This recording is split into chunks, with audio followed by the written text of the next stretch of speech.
오늘의 하나님의 말씀은 에베소 6장 10절로 18절 말씀, 제목은 영적 전쟁의 무기다 라는 말씀 가지고 함께 은혜를 나누시겠습니다.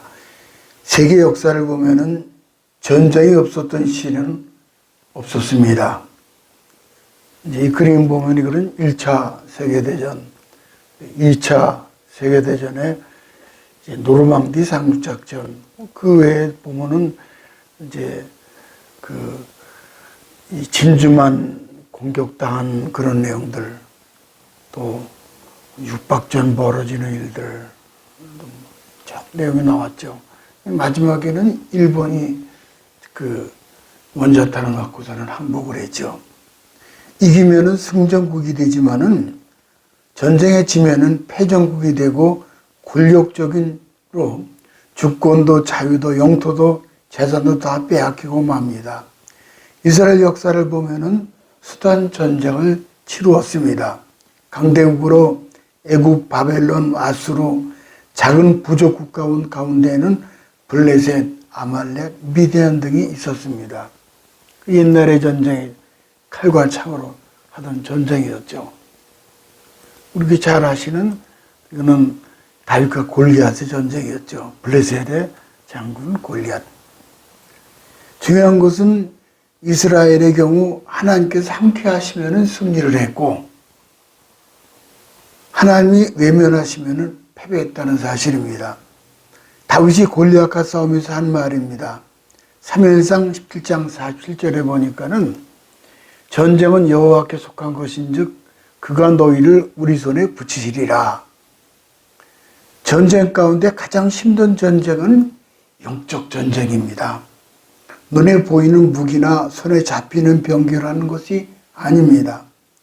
영적 전쟁의 상대는 사단 마귀입니다. 그렇지만 생사복은 하나님의 손 안에 있죠. 12절을 또 가볼까요? 우리의 싸움은 혈과 육에 대한 것이 아니요 정사와 권세와 이 어둠의 세상 주관자들과 하늘에 있는 악의 영들에게 대함이라. 하늘에 있는 악의 영들, 이게 우리가 주목할 단어죠. 여기 주목을 해야 합니다. 다니엘이 마귀와 싸울 때 가브리엘은 이렇게 말하죠. 볼까요? 다니엘서 9장 23절부터 보면은 가브리엘이 빨리 날아서 저녁 제사 드릴 때쯤에 다니엘아, 내가 이제 내게 지혜와 총명을 주려고 나왔나니 곧 내가 기도를 시작할 즈음에 명령이 내렸으므로 너는 크게 은총을 입은 자라. 10장 13절에는 바사국군이 21일 동안 나를 막았으므로 내가 거기 바사국 왕들과 함께 머물러 있더니 군장 중 하나 미카엘이 와서 나를 도와주므로. 가브리엘 천사장이 나오고 미카엘 천사장이 나오죠. 이 바사는 페르시아입니다. 페르시아군 시대가 끝나온 다음에는 헬라군이 또 그리스 헬라군이 또 나오죠.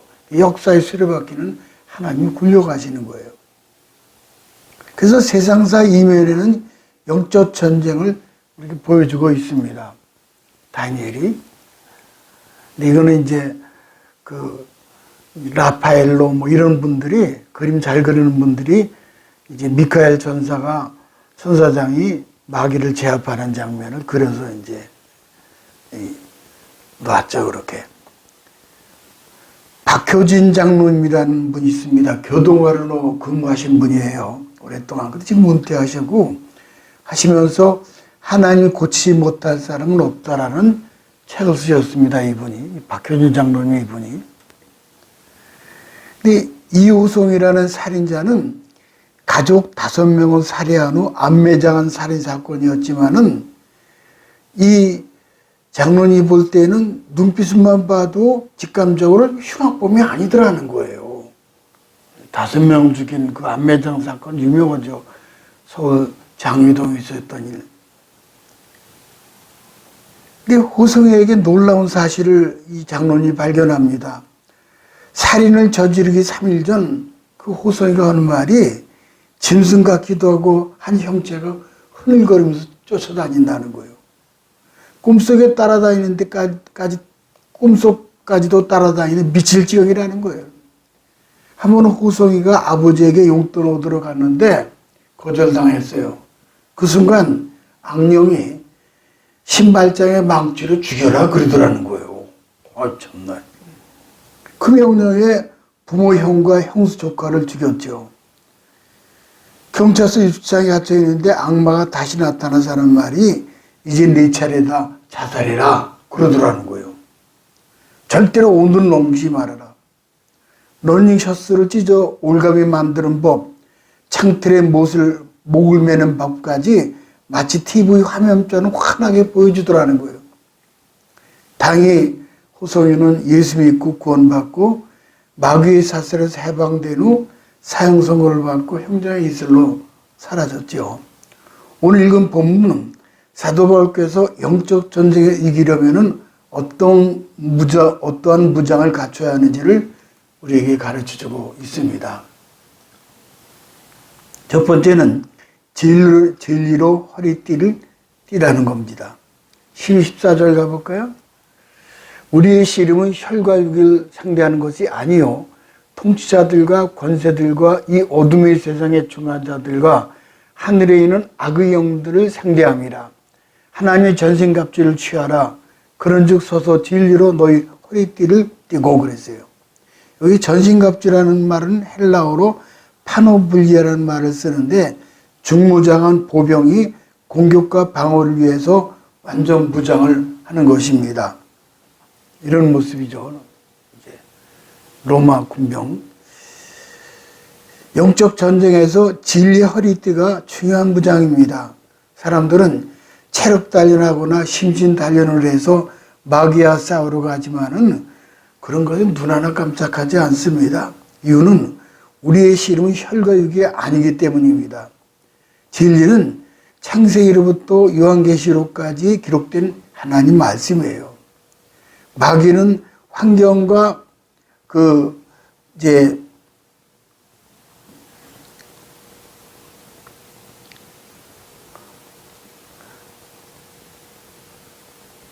마귀는 환경과 감각을 통하여 온갖 부정적인 압박을 가합니다. 환경을 보아라, 느낌을 보아라. 네가 성경에서 있는 것하고는 틀리지 않느냐, 그렇게 미혹을 합니다. 현대전쟁에서 보병이 무장을 할 때 제일 먼저 하는 것이 허리에 탄띠를 두르는 겁니다. 탄띠는 위에서 아래로 3개의 구멍이 나 있고 그런 구멍이 3cm 간격으로 빙 돌아가면서 수많은 구멍들이 촘촘히 뚫려져 있습니다. 거기다가 권총을 차고 칼을 차고 수류탄을 가슴에도 달지만은 탄창을 차고 수통을 차고 방독면을 차요. 이런 모습이 월남전에 있었던 우리 전우들의, 저도 이런 모습이죠. 이런 모습이에요. 그럼 주렁주렁 달린 무기로 그 장비로 허리가 묵직합니다. 개인하게 M16 총구를 앞에 열고 적진을 살핍니다. 본문의 이치는 영적 전쟁이기 때문에 무기하고 달라요. 과학자들은 고등 차원이 하등 차원을 지배한다고 합니다. 이건 과학자 얘기예요. 1차원은 2차원에 의해 지배를 받고 2차원은 3차원에 의해 지배를 받는다. 그리고 세상은 3차원의 세계죠. 그래 인간들은 동물과 달리 4차원의 영적 존재다. 인간은 동물하고는 틀려요. 과학자들은 이걸 이제 도형을 그렸습니다. 이렇게요. 이 도형이에요. 과학자들이 1차, 2차, 3차까지는 평면 네모난 거지만 4차원은 이런 식이라는 이제 그 도면을 그린 거예요. 근데 이런 영적인 세계를 보는 거예요. 저 이면에, 보이지 않는 저 이면의 세계를. 그걸 보여주는 거죠. 이 4차원의 세계죠. 이거를 생각, 믿음, 꿈, 말로 보았습니다. 우리 기독교인들은 이제 영적인 세계를 볼 수 있는 것이 4차원이죠. 그래서 첫째가 뭐가니 생각이라는 거예요. 생각, 믿음, 꿈, 말, 언어죠. 생각은 뭐예요? 우리가 이렇게 생각을 하잖아요. 생각이 부정적인 사람은 3차원에 머무릅니다. 머릿속에 부정적으로 나는 안 된다, 나는 불행하다 생각을 갖고 있으므로 3차원의 세계에서 생활에 묶여 있으므로 인생 전반에 그대로 나타나게 되는 거예요. 제가 좋아하는 말이 문고하니 적극적이고 창조적이고 진취적이고 긍정적이고 모든 것이요. 부정적인 말을 쓰면 안 됩니다. 적극적, 긍정적, 창조적. 한편 무엇이든지 긍정적으로 생각하는 사람은 언제나 나는 건강하다, 나는 잘 된다, 나는 행복하다 하므로 그대로 되는 거예요. 창세기 보면 하나님께서 말씀으로 명령하니 있거든 그대로 되는 영적 이치와 똑같습니다. 두 번째는 믿음이죠. 믿음을 좀 볼까요? 마태복음 8장 13절에 보니까 이랬어요. 네 믿음 될지어다. 또 할 수 있거든요. 무슨 말이냐. 믿는 자에게 능치 못할 일 없느니라. 믿음은 들으면서 나면 들으면 그리스도의 말씀으로 말미암았느니라. 예수님의 보혈로 죄가 용서함 받았습니다. 믿습니다. 아멘. 성령님 오셔서 나를 거룩하게 하심을 믿습니다. 병 고침 받습니다. 복 받은 것을 믿습니다. 그대로 되는 영적 이치예요. 그대로 되는 영적 이치죠. 그 다음에는 세 번째 꿈이죠. 꿈. 우리 그 비전 아닙니까? 비전, 그 꿈이라는 거예요. 당신의 비전은 뭡니까? 꿈은 뭡니까? 우리 성령으로 말미암아 하나님의 꿈을 가져야죠. 마치 야곱의 사다리처럼 하늘에 따는 것처럼 성령님을 통해서 내 마음을 거룩한 꿈으로 프로그래밍을 하는 거예요. 현실이 아무리 어려워도 그 마음속에 꿈이 있다면 그 꿈은 3차원을 점령하고 변화시켜요. 그래서 4차원의 꿈은 3차원의 세계를 부화시킨다. 병아리를 부화시키듯이 부화시킨다. 올바른 꿈으로 프로그래밍을 하면은 죽음은 생명으로, 무질서는 질서로, 흑암은 광명으로, 가난은 부여로 변화되기 시작하는 거예요. 그러면 병아리가 부화하듯이 4차원의 세계에 들어가는 거죠. 마지막에 네 번째 말이죠. 언어예요. 말이 참 귀해요. 태초의 말씀이 예수니라 그랬잖아요. 인간은 말이 하기 때문에 문명을 만들고 발전시키지요. 아무리 힘이 세고 산호한 동물이라도 문명을 만들고 계획하고 발전시키지 못합니다. 하나님께서 말을 통해서 변화될 수 있도록 인도해 주셨어요. 하나님 말씀은 영이요 생명입니다. 성경 말씀을 암송하고 말하는 것은 우리의 4차원 프로그래밍 하는 거예요. 목사님들이 강단에서 하나님 말씀을 선포한다는 것은 곧 생명을 약동하는 강력한 파워예요. 생명을 내는. 그래서 거기서 아멘, 아멘하고 고백을 하는 거죠. 우리라는 치유 상담 연구원을 운영하는 임이란 원장님이 있습니다. 이분이에요. 이분이 임이란 원장님인데 똑실한 기독교인인데 전쟁 난민을 돕기 위해서 아프가니스탄을 다녀왔어요. 갑자기 쓰러져서 다녀온 후 갑자기 쓰러져서 전신마비가 됐어요. 이분이. 병명이 길랑발의 증후군이라는. 체중이 34kg로 줄었고 온몸이 불 위에 오그라지는 마른 오징어처럼 오그라들면서 아팠다는 거예요. 길랑발의 증후군. 손과 발은 물론 뇌를 제외한 모든 신경이 마비되고 혀가 굳어지고 누워서 숨 쉬는 것 외에는 아무것도 할 수 없었다고 그래요. 모태신앙이었던 그녀는 상상을 통해서 자신의 몸을 치유하기 시작을 했습니다. 그래가지고 소위 FPT라고 그럽니다. 좀 그림을 영어로 보면은 FPT, 그러니까 판타시 프로그래밍 세라피, 그러니까 환상 또는 상상이라는 인간의 정신활동을 이용해서 정신적, 육체적 질환을 치유하는 프로그램이다. 그거예요.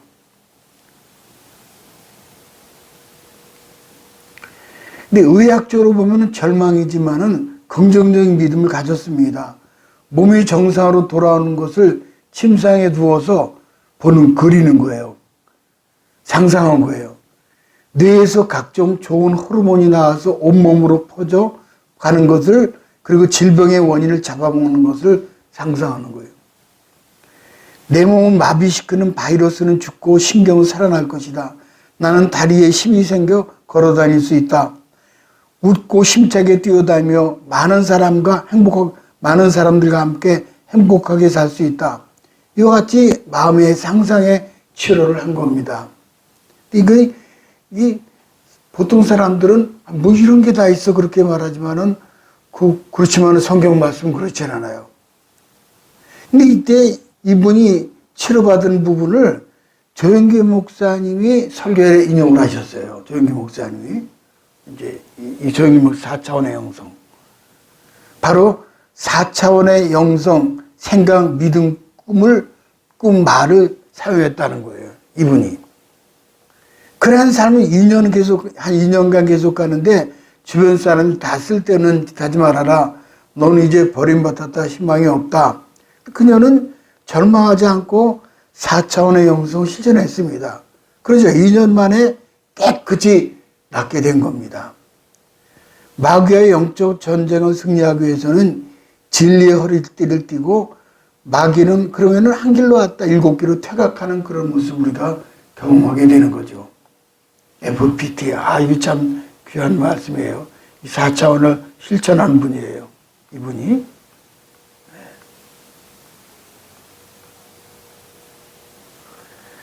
그 다음에 두 번째는 의의 흉배와 평안의 복음의 신으다 그랬어요. 의의 흉배를 좀 볼까요? 둘로 나누면은 의의 흉배. 로마 군인이 갑옷을 입은 거예요. 화살을 맞아도 뚫고 들어갈 수 없는 거죠. 가슴은 굉장히 중요합니다. 심장이 있고 폐가 있잖아요. 가슴에는 폐가 있고 심폐 기능이 활발한 사람은 오래 살잖아요. 근데 원수가 심장을 향해 총이나 화살을 쏘므로 심장이 꿰뚫어지면은 살려낼 도리가 없는 거예요. 그래서 의의 흉배, 호신경이라고 그러죠. 월남 전쟁터에서 군인들에게 지급되는 방탄복이 구형과 신형이 있습니다. 구형은 가볍지만은 강력한 포탄 파편이 찢어집니다. 그러나 신형 방탄복은 무겁지만은 무쇠로 되어 있기 때문에 총알이 뚫지 못해요. 그래서 저는 처음부터 이 방탄복 무쇠로 만든 걸 입었습니다. 이 안에다 이게 차는 거예요. 이게 신형 방탄복이에요. 이거 무쇠로 만들었기 때문에 총알이 뚫지는 못해요. 성경에 보면 우리가 희망, 꿈, 기쁨, 평안, 감사, 찬양 이 모든 것들이 가슴에서 우러나오는데 이 가슴이 공격을 당하게 되면은 하나님 찬양할 수가 없어요. 우리는 매일매일 우리 가슴에 희망과 꿈을 품고 있어야 합니다. 기쁨과 평안을 가지고 있어야 되는 거예요. 감사, 찬양을 뺏기면 안 됩니다. 기도가 안 나올 때 답답할 때 제일 좋은 방법은 그저 감사하는 거예요. 감사가 하나님 기뻐하는 것이고 감사는 마귀가 미워하는 거죠. 한 남자 어린아이가 아버지와 동물원에 갔습니다. 사자가 굴 앞으로 지날 때 으르렁거리고 표하면서 거기 놀래가지고 아이가 울기 시작을 합니다. 아버지가 얘 왜 우느냐? 아이가 파랗게 얼굴이 질렸죠. 저 사자가 보이잖아요, 아빠. 아버지는 아이에게 이렇게 말하는 거예요. 그렇지만 나는 철장도 함께 보고 있단다. 그랬다는 거예요. 철장도 함께 보고 있단다. 마귀가 우는 사자처럼 산길자를 잡고 있는 이때 주님께서 이루어놓으신 승리의 철장 안에 갇혀있는 사자를 보시기 바랍니다. 둘째는 평안의 복음의 신이라고 그랬어요. 아담과 하와가 타락했을 때 땅은 저주를 받아 가시와 웅콩길을 냈다고 그랬습니다. 가시밭길 얼마나 발이 찢어지고 괴롭죠. 복음으로 무장한 신을 신어야 합니다. 발에 신을 신고 화평의 복음을 전달하는 거예요. 영적 전쟁에 신어야 할 신은 평안의 복음의 신이에요. 어떤 환경 가운데서도 평안한 거예요. 가시밭길도 자복자복 걸어갈 수 있는 거죠. 월남전에서 무성 부비 출애비라는 것이 있습니다. 이거는 이제 그 대나무 같은 거를 깎아가지고 뾰족하게 깎아가지고 독을 발라가지고 지뢰 탐지기도 발견되지 않아요. 전우들이 가시에 찔려서 전사를 거듭합니다. 이때 나온 신발이 정글화예요. 정글알 좀 볼까요? 이거는 이제 부비출혈이에요. 무성부비출혈. 여기 빠지면은 그냥 뚫고 들어와요. 발등을 뚫고 들어오는 거예요, 이거는. 근데 이 정글알 밑에 철파를 깔았어요. 그것 때문에. 그래서 아무리 달려도 끄떡 없어요. 이사야 52장 7절 가볼까요? 이런 식으로 이제. 좋은 소식을 가져오며 평화를 공포하며 복된 좋은 소식을 가져오며 구원을 공포하며 시온을 차에 이르기를 내 하나님 통치하신다는 자의 산을 넘는 발이 어찌 그리 아름다운 것. 탕자의 비유해 보게 되면은 탕자가 돌아왔는데 보니까 신이 없어요. 탕자가. 그러니까 아버지가 제일 좋은 옷을 내어다 입히고 손에 가락지를 끼워주고 발에 신을 신겨줍니다. 신은 부모님이 일해서 모아놓은 재산을 상속할 자격을 말하는 거예요. 아들의 신발을 신고 있으면 우리 아버지 재산은 내가 상속한다. 그러나 아무리 외모가 훌륭해 보여도 신발을 벗으면 종으로 저주아래 있는 거예요. 하나님께서 돌아온 탕자에게 죄 용서의 신발, 거룩함과 성령 충만의 신발, 저주에서 해방되어 축복받은 신발, 병 고치는 신발, 천당간의 신발, 하나님이 예비해 놓은 것을 신으라는 거예요. 해리 아이언사이드 박사님 소년 시절에 양화점 직공이었습니다. 한 번은 다른 양화점에 이런 걸 보았는데, 근데 보니까는 우리 보통 자기가 이럴 때는 물에서 꺼내가지고 무드질을 하고 한참 해가지고 못을 박는데, 그 가게는 보니까는 뭐 무드질도 하지 않고 그냥 꺼내가지고 바로 못을 박더라는 거예요. 그 물어봤다는 거예요. 아, 그래도 괜찮은가? 그랬더니, 아, 두드릴 시간이 어디 있습니까? 아, 이러는 거예요. 그 주인에게 돌아와서 우리도 그렇게 하는 것이 어떻겠느냐? 좋겠다 그랬더니 주인이 성경책을 열어서 하는 말이 나는 돈 벌기 위해서 구두를 만든 것이 아니라 하나님 영광에 해서 한단다 그랬다는 거예요. 엉터리 신발은 얼마 못 가서 망가지고 말지요. 신이요. 평안의 복음의 신을 신고 달려가는 거죠. 세 번째는 믿음의 방패, 구원의 투구, 성령의 검이 나왔습니다. 믿음의 방패와 구원의 투구라고 그랬죠. 16절을 가볼까요? 모든 것 위에 믿음의 방패를 가지고 이로써 능히 악한 자의 모든 불화살을 소멸하고. 믿음에는 방패가 꼭 있어야 되고 화정령 무기를 방어할 수가 있죠. 화전이란 뭐예요? 불화살이죠. 믿음의 방패를 가지고 적들이 불타오르는 화살들을 막을 뿐만 아니라 무력화시키는 거죠. 그림을 좀 볼까요? 이렇게. 여기 보니까는 방패를 가졌죠. 구원의 투구를 썼어요. 투구요. 뭐 어떤 게 날아오더라도. 그 구원의 투구란 옛날에 동으로 만들어진 것으로서 머리를 보호하기 위한 전투용 모자라 현대전에 볼 때는 철모라고 보통 그러죠. 철모. 이사야 59장 10절 가볼까요? 구원의 그 머리에 서서 투구를 삼으시며 구원의 소망의 투구를 쓰자.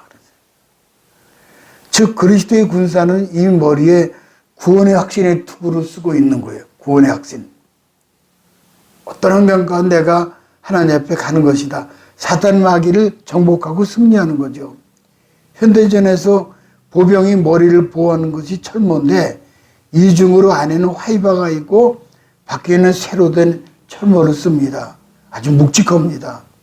전투에서 포탄의 파편으로 인해 팔다리가 떨어져 나가고 배에 총탄이 관통해도 심장과 특히 머리를만 다치지 않는다면 전쟁터에 살아나는 확률이 아주 높아요. 창세기 15장 1절 보니까 또 이런 말씀이 있어요. 이후에 여호와의 말씀이 이상 중에 아브라함에게 임하여 가르사되 아브라함아 두려워 말라 나는 너의 방패여 너의 지극히 큰 상급이니라. 하나님은 아브라함의 방패가 되었습니다. 그림 볼까요?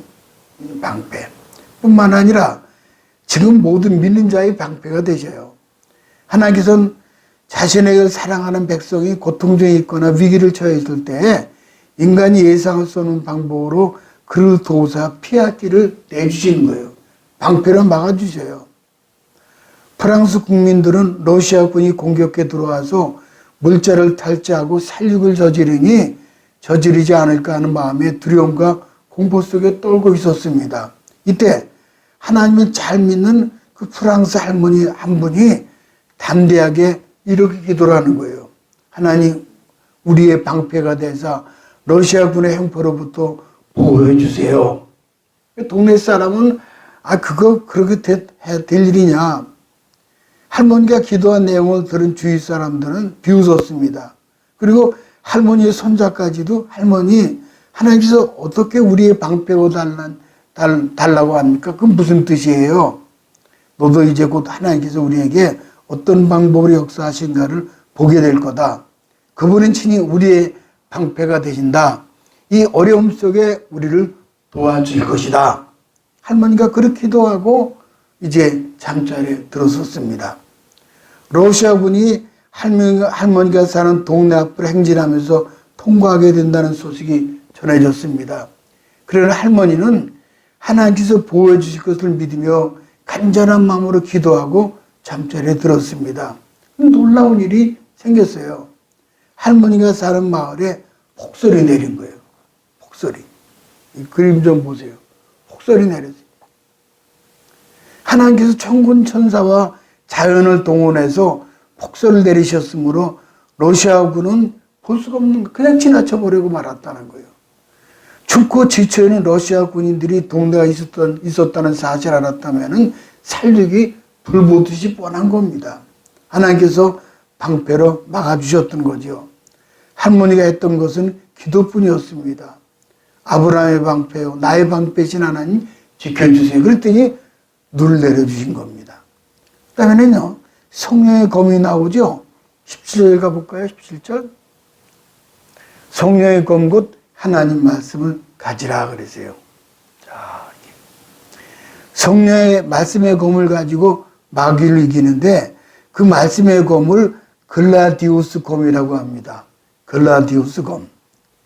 이제 글라디우스 검이라는 거는 이 칼은 양쪽 날을 가졌으며 살짝 찔러도 깊숙이 들어가 박히고 살짝 스쳐도 두동강이 나는 아주 날카로운 삭도예요. 검. 성령의 검인 하나님 말씀을 가져야 합니다. 유일하게 공격 무기는 성령의 검인 하나님 말씀뿐이에요. 여기서 말씀은 로고스가 아니라 레마입니다. 일반적인 보통 성경 말씀이 아니라 그게 내게 부딪혀오는 레마, 내게 주어진 확실한 믿음이에요. 오늘 말씀은 이제 상고하시면서 가슴에 닿는 부분이 그 레마예요. 그렇구나. 내가 무슨 쓰더라도 기도하기는 쉬는 죄를 범하지 말아야 되겠다. 그거 기도로구나. 2023년도 다 가기까지 나는 기도 쉬지 않으니 할렐루야. 바로 이거예요. 그게 레마예요. 예수님께서도 40일 금식 기도를 마쳤을 때 마귀가 시험하잖아요. 이거 보세요. 마귀 시험 오는 거예요. 근데 사탄이 예수님께서 하시는 말씀 그때마다 사람이 떡으로만 살 것이 아니오 하나님 입으로 나오는 모든 말씀으로 살 것이라. 주 너희 하나님 시험하지 말라. 사탄이 물러가라. 기록하실 때 주 하나님께만 경배하고 다만 그를 섬기라. 말씀의 검, 글라디우스라는 말씀의 검을 휘두른 거예요. 그때 마귀가 그냥 다 물러가죠. 다. 기도로 말씀으로 물리치는 거죠. 시편 119편 11절을 가볼까요? 내가 주께 범죄치 아니하려 하여 주의 말씀을 내 마음에 두었나이다. 청년이 무엇으로 그 행실을 깨끗게 하오니까 주의 말씀을 따라 상갈 것이니이다. 2023년도 닿을 때까지 하나님 말씀의 검, 글라디우스 말씀의 검, 그 다음에 기도로 하나님 앞에 서시기 바랍니다. 성령의 검, 곧 말씀의 검은 하나님 점심갑주의 유일한 공격 무기예요. 마귀가 공격하는데 방어만 하면 안 되죠. 적극적으로 공격하며 싸워야 합니다. 이제 기도로 무장을 해야 되겠죠. 결론이 기도로 무장해야 된다. 기도 없이 마귀를 대적과 이길 수 없습니다. 예수님도 기도로 이기셨잖아요. 기스마네 동산에서 기도하셨잖아요. 이스라엘과 아말렉과 싸울 때 모세, 아론과 훌이 산에 올라가 손을 들고 기도할 때 여호수아가 그 이제 글라디스 검으로 쳐듯이 적을 이겼죠. 이게 이제 모세 아론 훌이죠. 우리도 영적 전쟁에서 기도해야 합니다. 기도의 선을 내리면 패배합니다. 기도의 선을 들면 반드시 승리하는 거예요. 나 자신을 위해서 기도해야 되고 어려움을 당하는 다른 성도들 위해서 중보 기도해야 합니다. 사단 마귀는 밤낮없이 활동을 합니다. 우리를 넘어뜨리고 틈새를 노리고 기회를 엿봅니다. 주님께서는 시험에 들지 않게 깨어있어 기도하라 하시면서 무시로 성령 안에 기도하라고 말씀하셨습니다. 18, 19절 가볼까요?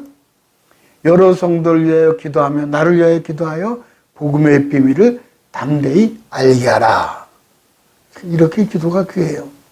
나폴레옹은 마렌고 전투에서 적들이 너무 강해서 돌격이 불가능하다라고 생각을 했습니다. 도저히 이 강을 건너갈 수가 없고 안 되겠다. 그래가지고 북을 치는 소년 병사에게 후퇴의 북소리를 울리라고 했습니다. 후퇴의 북소리를. 근데 소년 병사는 어찌 된 영문인지 전진 돌격 앞으로 북소리를 울리는 거예요. 그래서 나폴레옹 군대는 뜻밖의 북소리에 힘을 얻고 용감하게 전진해서 그 어려운 전투에서 대승을 거두게 되었다는 거예요. 전투 후 나폴레옹은 북치는 소년 병사에게 너는 후퇴하라고 명령했는데 왜 돌격 앞으로 전진 앞으로 북소리를 쳤는가? 그랬더니 각각 저는 10년간 전투에 임했지만 한 번도 후퇴라는 북소리를 울리라는 명령을 들은 적도 없고 그리고 후퇴하는 북소리는 배운 적도 없습니다. 그래서 오직 전진 돌격 앞으로 그렇게 북소리를 울린 것뿐입니다. 그랬다는 거예요. 참 이거 대단해요. 이 그림을 이제 보도록 하죠. 이렇게.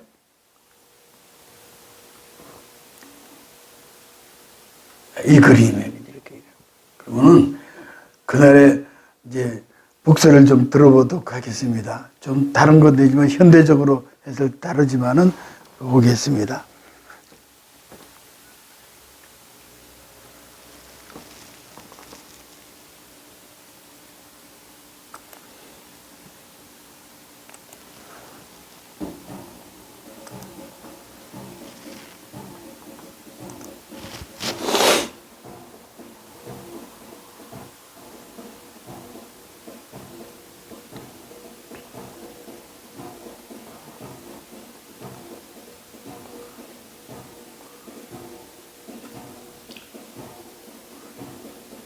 이제 2023년도 다 가기 전까지는 앞으로 계속 이어지겠지만은 절대로 글라디우스 검을 꽂지 말고 그리고 기도로 공격 앞으로 나아가시기 바랍니다.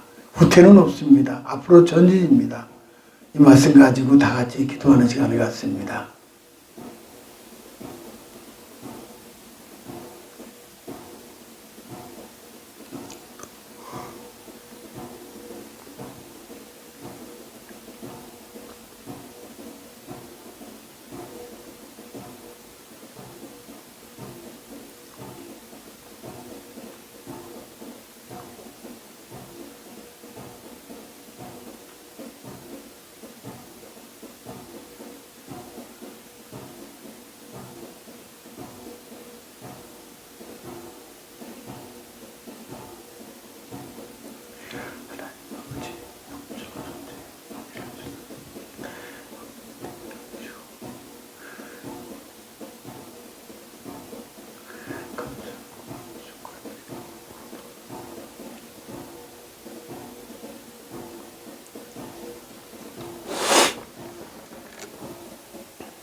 우린 지금껏 그렇게 해왔듯이 신앙의 진군의 북을 두드리면서 돌격하면서 여기까지 달려왔습니다. 모쪼록 2023년도 이 해가 다 가도록 변함없이 천성을 향해서 성전군을 올리기까지 총 진군하시기를 주님의 이름으로 축복합니다.